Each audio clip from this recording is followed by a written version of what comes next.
శోభన్ బాబు గారి యొక్క మనవడు అంటే అమ్మాయి గారు, అబ్బాయి మ్యారేజ్‌కి నన్ను ఇన్వైట్ చేశారు. హ్మ్. అది విజయవాడ దగ్గరలో ఒక పెద్ద ఫంక్షన్ హాల్‌లో జరిగింది. నేనెళ్తే మద్రాసు నుంచి వారు బంధువులు వాళ్ళందరూ వచ్చారు. హ్మ్. శోభన్ బాబు గారు ఫ్యామిలీ ఈ టైలరు శోభన్ బాబు గారికే బట్టలు కుట్టే ఆయనొచ్చి హ్మ్. నన్నిలా కాగిలించేసుకొని కళ్ళమ్మట నీళ్ళు తెచ్చుకున్నారు. ఓకే. మళ్ళీ ఆయన్ని చూసినట్లే ఉందనా? సారుని మళ్ళీ నేను చూసినట్టుందండి. ఓకే. దూరం నుంచి చూస్తే అలా ఉంటారు. కానీ మిమ్మల్ని దగ్గరికొచ్చి చూసినా కూడా అలాగే ఉంది అలానే అనిపించింది. అని వాళ్ళ బంధువులందరూ కూడా హ్మ్. ఎవరైతే ఉన్నారో వారు వరుసలు పెట్టి మా ఓకే. బావలేమన్నా, మా అన్నయ్యలేమన్నా, మా హ్మ్. తమ్ముళ్ళు ఇలా అందరూ వచ్చి నాతో హ్మ్. ఫోటోలు దిగటం. 7 గంటల నుంచి స్టార్ట్ చేసి 11 గంటల వరకు రాత్రి ఓకే. అందరూ ఇంకా పెళ్లి చూడటం మానేసి ఇంకా నాతోనే ఫోటోలు దిగారు. హ్మ్.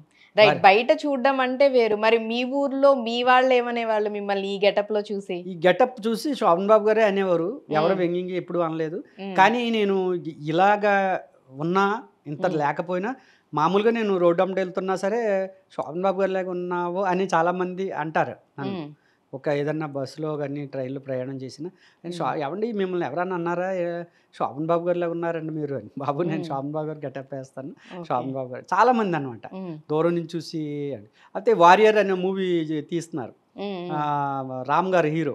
ఓకే. అందులో నేను డాక్టర్ క్యారెక్టర్ చేశాను డైలాగ్స్ ఉంటాయి. హ్మ్. అయితే రామ్ గారు అలాగే ఉంటారు. నేను ఉన్నప్పుడు ఆయన అన్నారు, అజయ్ గారు ఉన్నారు కదా విలన్. హ్మ్. అక్కడ సన్నివేశం అప్పుడు మేమందరం ఉంటే అక్కడ హ్మ్. కెమెరాలు సెట్ చేసుకునే టైంలో రామ్ గారు అన్నారు, "ఏవండీ ఈయన 80 ఆ టైంలో ఉన్నటువంటి ఒక హీరో కనపడుతున్నారండి ఈయనలో" అని. అప్పుడు ఓకే. అజయ్ గారికి తెలుసు నేను. అజయ్ గారు నాకు బాగా క్లోజ్. హ్మ్. ఆయన ఎవరనుకున్నా, "ఏ బాబు శోభన్ బాబయ్యా?" "ఆ! హ్మ్. అవును సార్. శోభన్ బాబు గారిలాగే ఉన్నాడు ఈయన" హ్మ్.